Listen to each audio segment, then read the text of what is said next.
안녕하십니까. 소중한 나 무한 행복 소나무 시간입니다. 오늘도 이렇게 여러분들 만나 뵙게 되어서 진심으로 반갑습니다. 부처님 당시에 있었던 일입니다.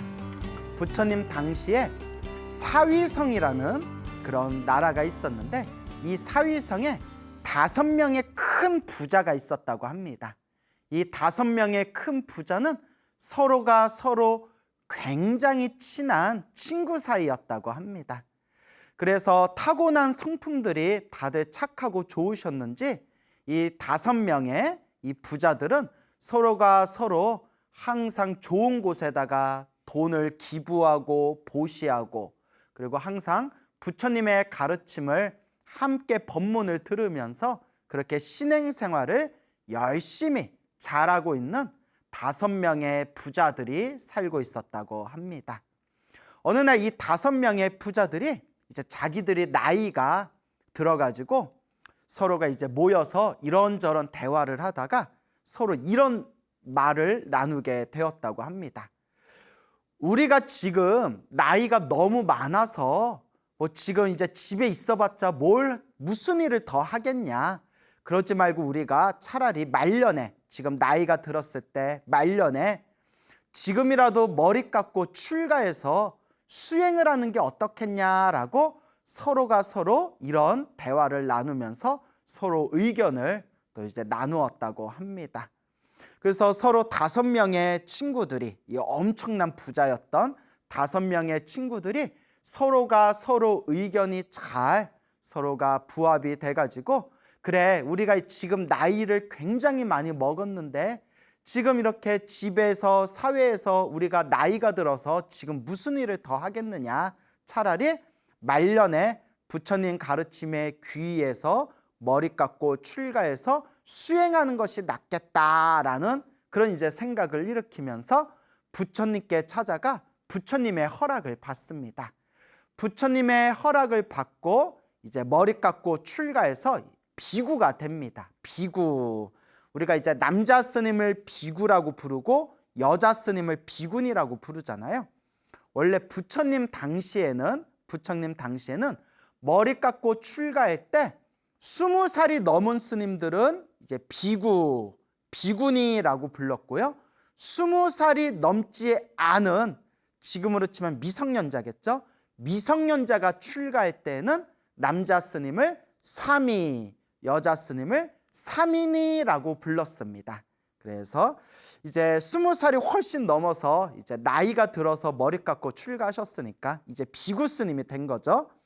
이렇게 5명의 비구 스님들은 나이가 굉장히 많았기 때문에 이렇게 여러 젊은 스님들이 함께 모여가지고 수행하고 있는 사원에서 공동생활하기가 조금 많이 불편했었나 봅니다. 그래서 큰 사원 근처의 숲에다가 그 잎이라든가 나뭇잎, 그리고 이제 나뭇가지를 얽히설키 이제 엮어서 만든 소박하고 검소한 오두막에서 이 5분의 스님들, 나이가 많은 5분의 이 친구 스님들이 그렇게 검소하고 소박한 오두막을 만들고 그곳에서 거처하면서 그렇게 수행 생활을 하게 됩니다. 그래서 이제 부처님 당시의 스님들은 하루에 한 끼를 드셨대요. 하루에 한 끼 점심을 드셨는데, 그 점심을 드실 때 항상 마을에 내려가서 이제 탁발을 했다고 합니다. 탁발 혹은 걸식이라고 부르죠. 이제 걸식을 하고 이제 탁발을 하는데, 이 5분의 나이 많은 이 노 스님들, 이 노 비구 스님들은 이제 평상시에 탁발을 갈 때 워낙 집이 또 엄청난 부자였지 않습니까? 그래서 탁발 갈 때마다 자기 원래 집, 그러니까 자신의 이제 아내가 있거나 혹은 아들이나 딸이 있는 집에 가가지고 그곳에서 평상시에 이제 탁발을 해가지고 음식을 이제 드셨다고 합니다. 근데 제 생각에는 부처님이 별로 안 좋아하셨을 것 같아요. 왜냐하면 머리 깎고 출가해서 이제 세속의 인연, 출가하기 전에 바깥에 가족의 인연을 이제 다 정리하고 이제 탁발을 할 때에도 친하거나 친하지 않거나 그런 것에 걸림없이 이제 공평하게 그렇게 분별심 없이 탁발을 하는 게 이제 부처님 가르침의 원칙이지 않습니까? 그런데 나이 많으신 스님들이기 때문에 부처님이 그냥 별말 없이 봐준 것도 같아요. 왜냐하면 우리 부처님 경전이나 부처님께서 출연하시는 불교설화를 보면 부처님이 그때그때마다 굉장히 융통성 있게 그렇게 합리적으로 제자들과 불자들을 상대하는 모습들이 나옵니다. 그래서 아마 나이가 많은 스님들이기 때문에 그 출가하기 전에 속가집에 찾아가서 탁발하는 부분에 대해서 부처님이 딱히 이렇게 금지시키지는 않았던 것 같다라는 생각이 듭니다. 자, 어쨌거나 그 출가하기 전에 당신들이 살고 있었던 속가집에 가족들을 찾아가서 이제 탁발을 하셨는데, 그 5분의 그 나이 많으신 비구 스님 5분의 스님 중에서 그때 한 분의 스님의 부인이 있었어요. 부인. 출가하기 전에 이제 속가 부인이 있었는데 그 부인의 이름이 마두라 빠찌까라고 불렸대요. 마두라 빠찌까. 뭐 마누라 할 때 마두라인가요? 예, 죄송합니다. 마두라 빠찌까라는 이제 부인이 있었는데, 이 마두라 빠찌까가 굉장히 성품이 아주 좋고, 그리고 음식, 요리 솜씨가 아주 좋았나 봐요. 그래서 다른 비구스님들한테도 친절하게 공손하게 대하고, 그리고 요 5분의 비구스님들이 이렇게 찾아오면 항상 맛있는 음식을 아주 먹기 좋게 요리를 해가지고 그렇게 공양을 올렸나 봐요. 그래서 이 5분의 나이 드신 스님들이 이 마두라 빠찌까라는 이 그 속가때 아내, 그러니까 친구 아내가 되겠죠. 그래서 이 마두라 빠찌까를 좋아라 하면서 그렇게 깊은 친분을 나누었다고 합니다. 근데 사람의 정이 무섭잖아요. 자꾸 보다 보면 정이 들고, 또 정이 들다 보면 또 그 속에서 깊은 어떤 친밀한 감정을 느끼게 되지 않습니까? 그래서 가족과 같은 친밀한 이제 감정을 느꼈겠죠. 어느 날 이제 세월이 흘러가지고 이 마두라 빠찌까라는 이 부인이 이제 병에 걸려서 갑자기 세상을 떠나게 됩니다. 이 5분의 나이가 많으신 이 친구 스님들이 마두라 빠찌까가 병에 걸려서 갑자기 세상을 떠났다라는 소식을 듣고는 그 자리에서 대성통곡을 하는 거예요. 아직 수행의 힘이 좀 부족하셨나 봐요. 수행의 힘이 부족해서 슬픈 감정에 휩싸여 가지고 5분의 비구 스님들이 그 자리에서 엉엉 울면서 대성통곡을 했답니다. 아, 마두라 빠찌까요, 그대가 이렇게 세상을 떠나다니 너무나 슬프고 너무나 아쉽다. 이렇게 그 슬픔 속에서 눈물이 펑펑 쏟고 있는데, 그때 사원에 있는 젊은 스님들, 다른 스님들이 그 5분의 나이 드신 비구 스님들이 막 울고 있으니까 무슨 일이 생겼나 싶어가지고 우르르 이 5분의 스님에게 다가옵니다. 스님, 노 비구 스님들, 무슨 안 좋은 일이라도 있습니까? 무슨 일이라도 생겼습니까? 왜 그렇게 눈물을 흘리십니까? 라고 이제 여쭤보니까 이 비구 스님들이, 나이가 많으신 5분의 비구 스님들이 이제 솔직하게 대답을 합니다. 우리의 친밀한 벗이었던, 우리의 친한 후원자이고 신도였던 마두라 빠찌까라는 부인이 병에 걸려서 갑자기 세상에 떠났습니다. 너무나 안타깝고 너무나 아쉽고 너무나 슬퍼서 눈물을 흘리고 있었습니다. 너무나 슬프고 너무나 애통합니다. 라고 이제 솔직하게 이야기를 합니다. 그러니까 이제 다른 비구 스님들이, 아니, 사람이 죽어서, 친한 사람이 죽어서 슬픈 거는 당연한 감정이지만 그래도 머리 깎으신 스님들이 뭐 저렇게까지 펑펑 우나, 저렇게까지 막 눈물을 흘리면서 저렇게까지 슬퍼하나, 뭐 이런 이제 감정이 들었겠죠. 그래서 그 사원에서 살고 있던 여러 비구 스님들이 이제 법당에 동그랗게 모여가지고 오늘 하루 그 5명의 나이 많으신 노 비구 스님께서 펑펑 대성통곡을 하던 그 이야기를 서로 나누고 있었을 때, 부처님께서 법당 앞을 지나가시다가 젊은 비구 스님들이 두런두런 대화를 나누고 있으니까 부처님께서 이제 법당 안으로 쓱 들어가십니다.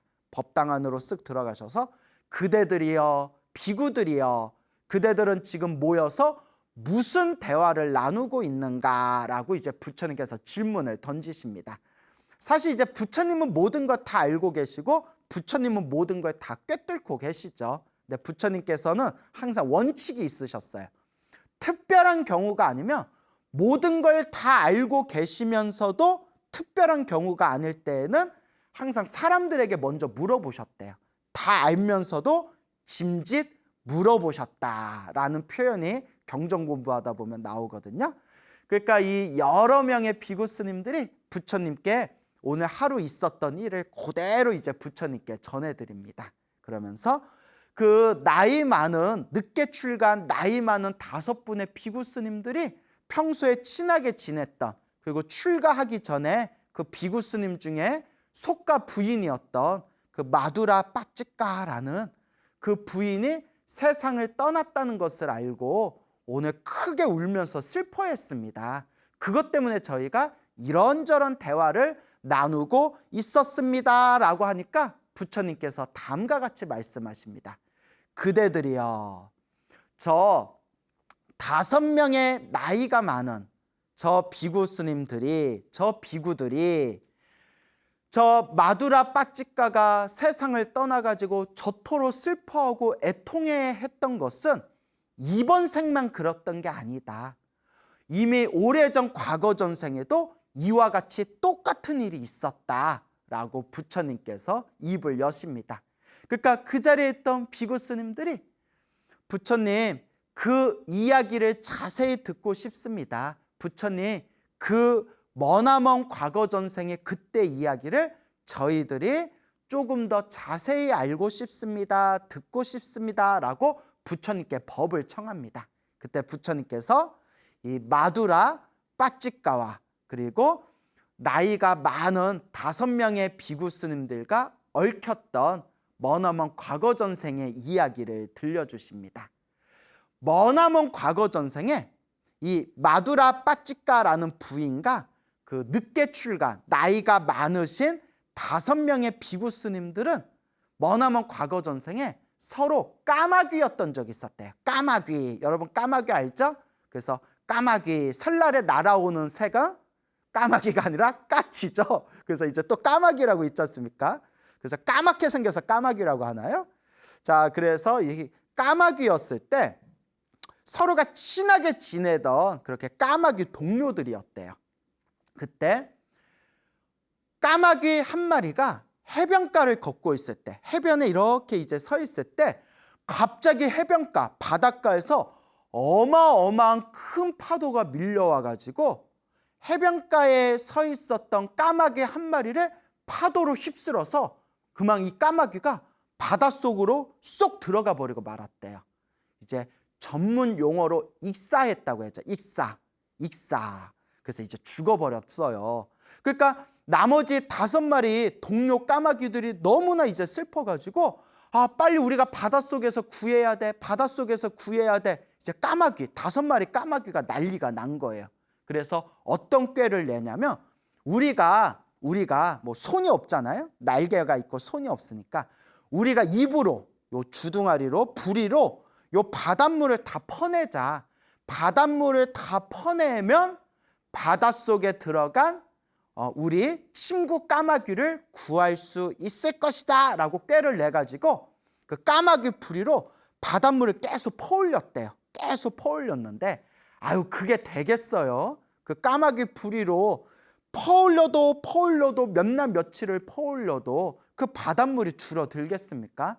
결국은 까마귀 부리로 바닷물을 퍼내도 바다는 끝이 보이지가 않고 몇 날 며칠 동안 힘쓰다 탈진한 이 5마리의 까마귀들이 눈물을 흘리고 애통해하면서 바닷속에 빠진 우리 친구 까마귀를 구할 수가 없구나 그렇게 처절하게 슬퍼했다고 합니다. 그러면서 이제 부처님께서 하시는 말씀이 비구들이요, 그 머나먼 과거 전생에 물속에 파도에 휩쓸려서 바닷속에 빠졌던 그 까마귀가 바로 이번 생에 마두라 빠찌까라는 여인이었다. 그리고 그 까마귀가 바닷속에 빠졌을 때 바다에 빠진 까마귀를 구해내겠다고 까마귀 부리로 바닷물을 몇 날 며칠 동안 퍼올렸던 그 5마리의 까마귀들은 바로 지금 이번 생에 저 5명의 나이가 많은 노비구들이다. 나이가 많은 5명의 비구 스님들이다. 이와 같이 그들은 이번 생에만 저 마두라 빠찌카의 죽음을 슬퍼한 것이 아니었다. 머나먼 과거 전생에 서로가 6마리 까마귀였을 때에도 그 중에 1마리 까마귀가 바닷속에 빠져서 죽었을 때 그때도 저 5마리의 까마귀들이 애통해하고 슬퍼하였다라고 부처님께서 머나먼 과거 전생 이야기를 들려주십니다. 그러면서 부처님께서 다음과 같은 법을 설하십니다. 탐욕의 숲, 성냄의 숲, 어리석음의 숲 때문에 모든 고통이 생겨난다. 우리가 탐진치 삼독이라고 하죠. 탐욕과 성냄과 어리석음. 그래서 탐욕의 숲, 성냄의 숲, 어리석음의 숲 때문에, 탐진치 삼독 때문에 모든 고통이 생겨난다. 이 숲을 모두 잘라버려라. 이 탐욕과 성냄과 어리석음의 숲을 모두 잘라버려라. 그렇게 하면 고통에서 벗어나 해탈을 얻게 되리라. 고통에서 벗어나 해탈하게 될 것이다 라고 부처님께서 법을 설하십니다.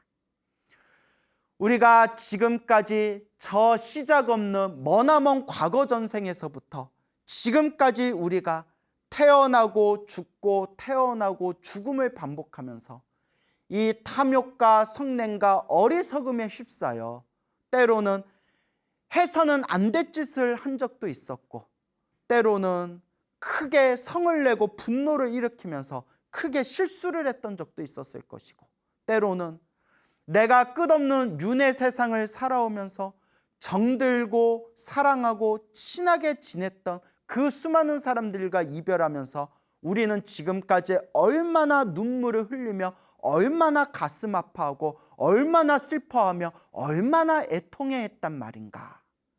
하지만 완전한 깨달음에 얻으신 부처님의 눈으로 꿰뚫어 봤을 때 그 모든 감정조차도 사실은 중생의 마음이 일으킨 탐욕과 성냄과 어리석음의 찌꺼기일 뿐이다. 이 탐욕과 성냄과 어리석음을 완전히 소멸하게 됐을 때 우리는 진정한 행복, 진정한 깨달음의 자유, 영원한 행복의 해탈을 얻을 수 있으리라 라고 부처님께서 항상 경전에서 누누이 말씀하시고 계십니다. 옛날 옛적에 어느 노스님이 살고 계셨습니다. 이 노스님께서는 모든 번뇌와 망상이 소멸한 거룩한 성자 아라한 스님이셨습니다. 이 거룩한 아라한 노스님께서 어느 날 탁발을 하기 위해서 이렇게 이제 마을에 내려오셨습니다. 이 아라한 노스님께서 이제 탁발을 하려고 마을에 내려오셨는데 저기 어디선가 집에서 누가 엉엉 울고 있는 겁니다. 누가 저렇게 슬퍼하면서 애타게 울고 있는가. 그래서 노스님께서 걸음을 옮겨서 그 울고 있는 집 앞에를 살짝 가서 그 안에 누가 울고 있나 살펴보시니까 그때 어느 젊은이가 눈물을 펑펑 쏠면서 울고 있는 것을 발견합니다. 노스님께서 그 젊은이에게 질문을 하십니다. 그대여, 젊은이여, 무슨 일이 있어서 어떤 까닭으로 그렇게 애타게 애절하게 슬퍼하면서 눈물을 흘리고 있는가? 그때 그 젊은이가 노스님에게 다음과 같이 대답합니다. 스님, 스님, 제가 사랑하는 사람이 있었는데 사랑하는 사람이 세상을 떠나버렸습니다. 너무나 슬퍼서 눈물이 멈추지를 않습니다, 스님. 그때 이 신통력이 있으셨던 이 아라한 노스님께서 그 젊은이의 과거 전생을 싹 꿰뚫어 보시고는 이 젊은이는 과거 전생에 불법을 닦아서, 부처님의 법을 닦아서 불법, 부처님의 가르침과 인연이 있는 사람이구나. 내가 이번 생에 이 사람을 충분히 제도할 수 있을 만한 그런 공덕을 갖추고 있는 사람이구나라는 것을 부처님께서, 이제 노스님께서 꿰뚫어 보시고 그 젊은이에게 다음과 같이 말씀하십니다. 젊은이여, 만약 나를 따라오면 그대가 슬픔에서 벗어나게 해주겠다. 나를 따라오겠는가? 슬픔에서 벗어나게 해주겠다라는 그 노스님의 이야기를 듣고 이 젊은이가 노스님을 따라갑니다. 자, 근데 여러분, 여기서 이제 약간 말이 다른 말을 제가 잠깐 드리자면, 내가 너의 슬픔을 없애줄게, 나를 따라와 한다고 무조건 따라가시면 안 돼요, 여러분.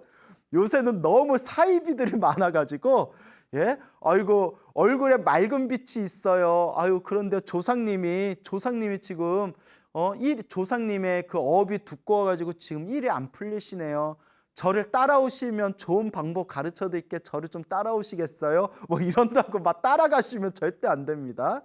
거듭 말씀드리지만 지금은 세상에 사이비들이 많기 때문에 이제 그런 것들에 우리가 나 따라오면 너 일이 술술 풀릴 거야.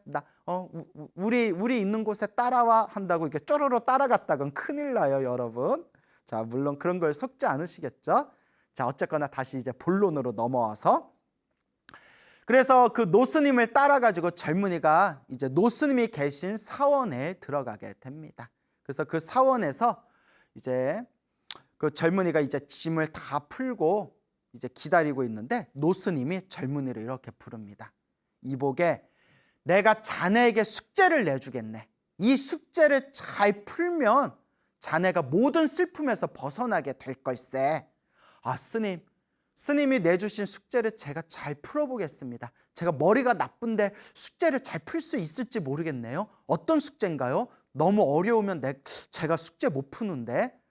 자, 내가 자네에게 이제 숙제를 내리는 것은 머리 쓰는 게 아니네. 잘 들어봐라 하시면서 어떤 숙제를 내주시냐면, 그 조그만 등잔 있잖아요. 이 기름을 넣어서 이제 불을 켜는 등잔을 주면서 이 등잔에 불을 켜서 매일매일 등잔의 불이 안 꺼지게 항상 지켜봐라. 이 등잔의 불이 절대 꺼지면 안 된다. 등잔의 불이 꺼지지 않게 항상 지켜보면서 혹시 기름이 닿아서 꺼지면 바로 기름을 채워가지고 다시 불을 붙여라.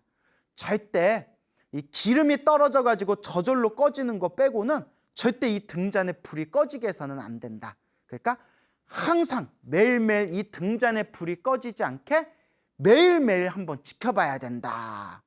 예, 스님, 제가 한번 잘 지켜보겠습니다.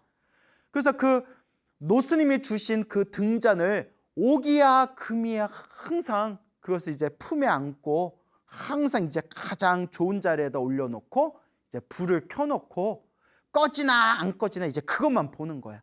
바람이 불어서 꺼질까봐 혹은 기름이 닿아서 꺼질까봐.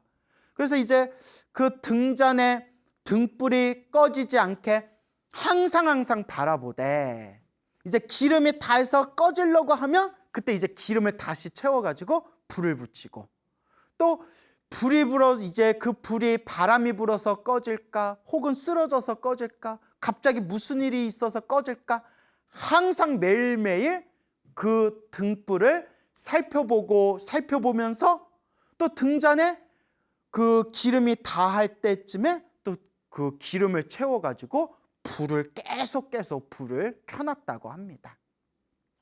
그렇게 하루가 지나고 일주일이 지나고 한 달이 지나고 몇 달이 지났어요. 몇 달이 지났는데 노스님은 등잔에 불이 꺼졌냐 안 꺼졌냐? 그래, 잘 지켜봐라.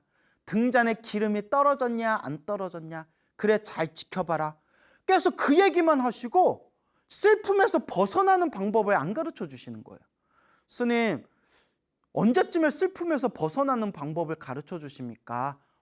등잔에 불이 안 꺼지면 슬픔에서 벗어나는 방법을 알 거다. 그러니까 등잔에 불이 꺼졌냐 안 꺼졌냐? 그래, 그것만 살펴봐라. 우리 같으면 아우 속았다 속았어, 아우 속았네 라는 마음이 들 수도 있는데, 이 젊은이는 그 우직함이 있었나 봐요. 그리고 아라한 노스님께서 그 젊은이의 과거 전생을 꿰뚫어 봤을 때 부처님의 법과 인연이 깊다라는 걸 이제 꿰뚫어 보시고 아마 그런 방법을 가르쳐 줬겠죠. 그렇게 몇 날 며칠 몇 달이 지났을 때 이 젊은이가 또 그날도 등잔에 등불을 켜놓고 꺼지나 안 꺼지나 안 꺼지나 꺼지나 아이고 모르겠다 하면서 참 보고 있는데, 이제 등불이 펄럭펄럭 펄럭거리는 그 순간에 문득 젊은이가 이런 생각을 일으킨 거예요. 저 등잔의 등불은 끊임없이 타오르고 있다. 한순간도 멈춰 있지 않고 끊임없이 저 등불은 변하고 있다. 그렇죠, 여러분? 등불이, 우리가 볼 때는 등불이 항상 켜져 있는 것 같지만 끊임없이 기름을 태우면서, 심지와 기름을 태우면서 1초 전의 등불과 1초 후의 등불은 사실 똑같은 등불이 아니잖아요. 근데 우리는 그냥 똑같은 등불이겠거니 하면서 그러려냐고 넘어가지 않습니까? 근데 몇 날, 며칠, 몇 달 동안을 그 등잔의 등불만 끊임없이 살펴보고 관찰하고 살펴보던 젊은이가 마음에서 새로운 인식과 자각이 일어나게 된 거예요.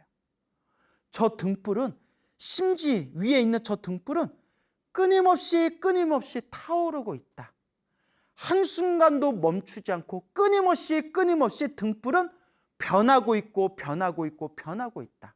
그러다가 꺼지면 다시 켜지고, 켜졌다가 꺼지면 다시 켜지고, 켜졌다가 다시 꺼지면 다시 켜지고, 한순간도 멈춰 있지 않고 끊임없이 등불은 타오르면서 변화하고 있으며 꺼졌다 켜졌다 꺼졌다 켜졌다라는 것을 반복하고 있다. 어쩌면 이 세상의 모든 존재들이 사실은 이와 같은 것이 아닐까? 세상의 모든 존재들이 사실은 이와 같이 한순간도 멈춰 있지 않고 끊임없이 변하고 변하면서 생겨났다 사라졌다, 생겨났다 사라졌다, 죽었다 태어났다를 반복하고 있는 것은 아닐까? 저 등불과 같이 이 세상에 있는 모든 존재는 영원한 것이 없다. 끊임없이 변하고 있을 뿐이다 라는 것을 마음에서 뻥 하고 깨닫는 순간, 이 젊은이가 그 등불이 출렁거리는 그 등불을 보면서 마음에 무상을 깨닫습니다. 무상, 없을 무, 항상할 상, 영원한 것은 없다라는 뜻입니다. 영원한 것은 없다. 여러분, 세상에 영원한 것이 있나요? 이 몸뚱아리도 언젠가는 흩어져서 사라질 것이고, 이 세상에 존재하는 모든 것은 언젠가 흩어져서 사라집니다. 심지어 불교에서는 내가 나라고 믿고 있는 이 정신과 마음조차도 고정된 실체가 아니다 라고 이야기하고 있습니다. 이 세상 어떤 존재도 영원한 것은 없다. 무상, 영원한 것은 없다. 영원한 것이 없기 때문에 집착할 것이 있다 없다. 본래 영원한 것이 없기 때문에 사실은 집착할 게 없었구나. 원래 이렇게 변하고 일어나고 사라지고 흩어지고 인연 따라 모였다가 인연 따라 사라지는 것이구나. 사실은 그 어떤 존재도 집착할 게 없었구나 라고 하면서 비로소 마음속에 남아있었던 그 슬픔의 집착조차도 완전히 부서지면서 이 젊은이는 마음의 고요함과 평온함을 얻게 됩니다. 그리고 노스님께서 나에게 이 등잔 위의 등불을 끊임없이 살펴보라 라고 하셨던 그 깊은 뜻이 바로 이것을 깨우쳐 주기 위해서였구나. 만약 노스님이 말로 설명하셨더라면 내 가슴에 와닿지 않았을 텐데, 내 스스로 몇 날, 며칠, 몇 달 동안 등잔의 등불을 바라보면서 그 순간 등잔의 등불에 집중하다가 나도 모르게 깊은 산매의 경지에 들어가면서 그 흔들리는 등잔의 불 속에서 모든 존재는 영원한 것이 없고 영원한 것이 없기 때문에 집착할 것이 없구나라는 것을 완벽하게 마음으로 깨달으면서 모든 집착에서 벗어나게 된 겁니다. 그래서 금강경 4국에서 이르기를 일체유의법, 모든 조작된 모든 존재는 꿈과 같고 환상과 같고 물거품과 같고 그림자와 같고 이슬과 같고 번쩍이는 번갯불과 같아서 집착할 게 있다 없다? 집착할 게 없구나. 본래 집착할 게 없다. 이와 같이 모든 것을 바라봐라. 응작 여시관, 마땅히 이와 같이 바라봐라.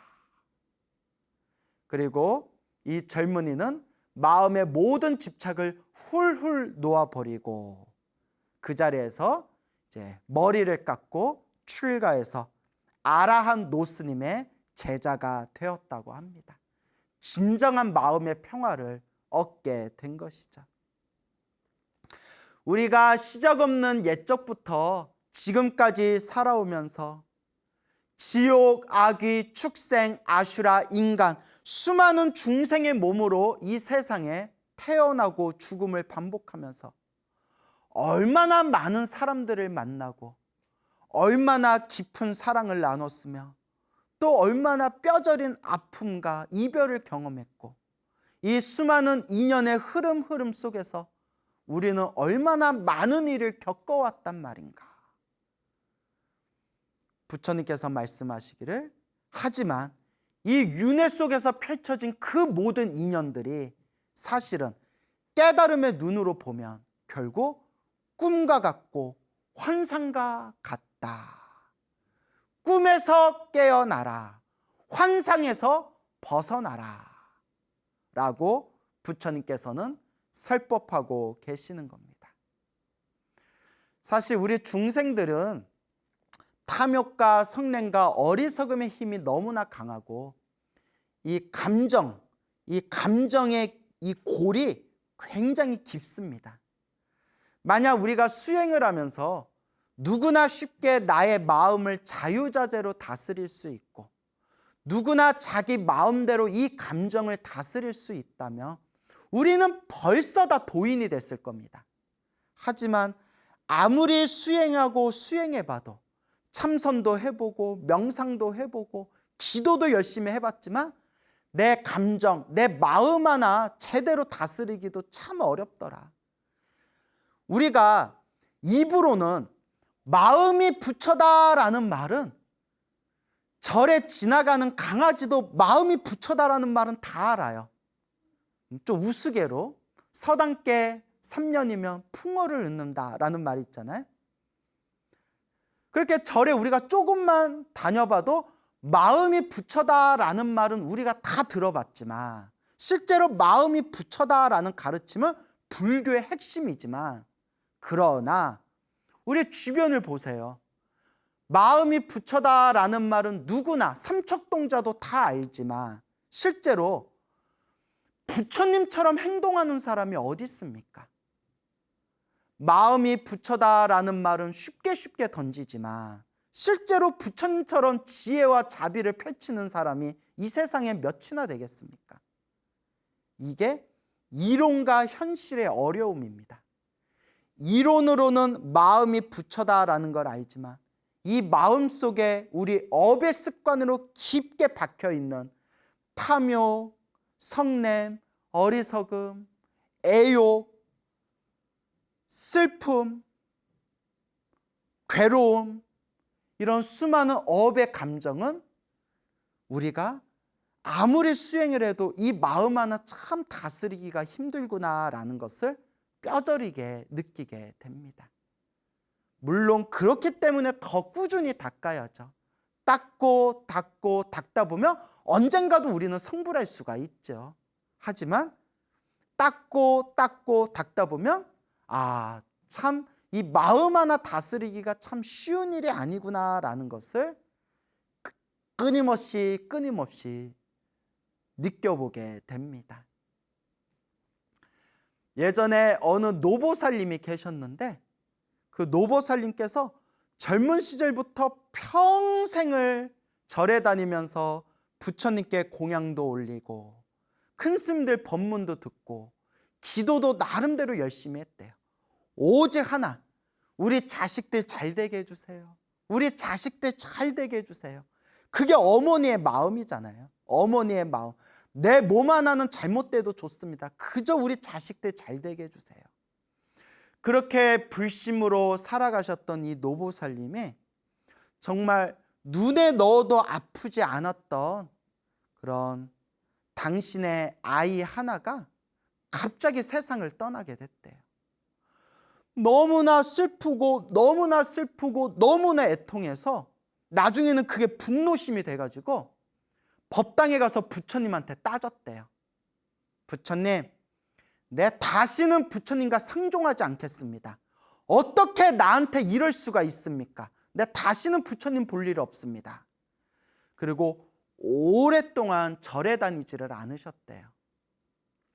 그러다가 이 보살님께서 우연히 우리 소중한 나 무한행복 소나무 방송을 정말 우연히 듣게 되었대요. 우연히 듣다가 재밌어가지고 뭐 옛날 이야기, 뭐 전설의 고향 같은 그런 내용들이 많으니까 그냥 저 스님 참 말이 구수하다 싶어서 하나 듣고 하나 더 듣고 자꾸 듣다 보니까 문득 당신도 모르게 가슴을 후려치는 가르침이 있더랍니다. 좋은 일이 생기든 나쁜 일이 생기든 다 내 업보다, 내가 지은 업보대로 살아가되 중요한 것은 내 복을 닦고 선업을 닦고 공덕을 닦으면서 내게 주어진 숙제와 빚과 그리고 자신의 업장을 소멸해 가는 것이다. 정말 열심히 기도하고 열심히 수행했는데도 안 좋은 일이 생긴 것은 과거 전생에 지었던 빚을 갚고 숙제를 갚은 것이고 내 업장을 소멸하는 과정이고 크게 받을 걸 작게 받고 있는 과정이다. 그러한 가르침이 가슴을 마구 후려치면서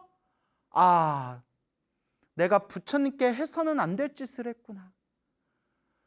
부처님께서는 아무 허물이 없으시고 다 내가 받아야 할 업보를 내가 받았을 뿐인데 나는 나의 분노와 나의 화를 부처님께 쏟아부었구나. 부처님 죄송합니다. 잘못했습니다. 하면서 다시 부처님이 계신 곳으로 돌아와 지금은 정말 열심히 기도 수행하시는 그런 연세가 지긋하신 노보살님이 계십니다. 사랑하는 사람과 헤어지는 것은 정말 가슴 저리도록 아픈 슬픔이고 정말 애통한 감정입니다. 하지만 사랑하는 사람을 만난 것도 내가 지은 인연법이었고 그토록 애절하게 사랑했던 사람과 이별하는 것도 결국 우리가 지은 인연법입니다.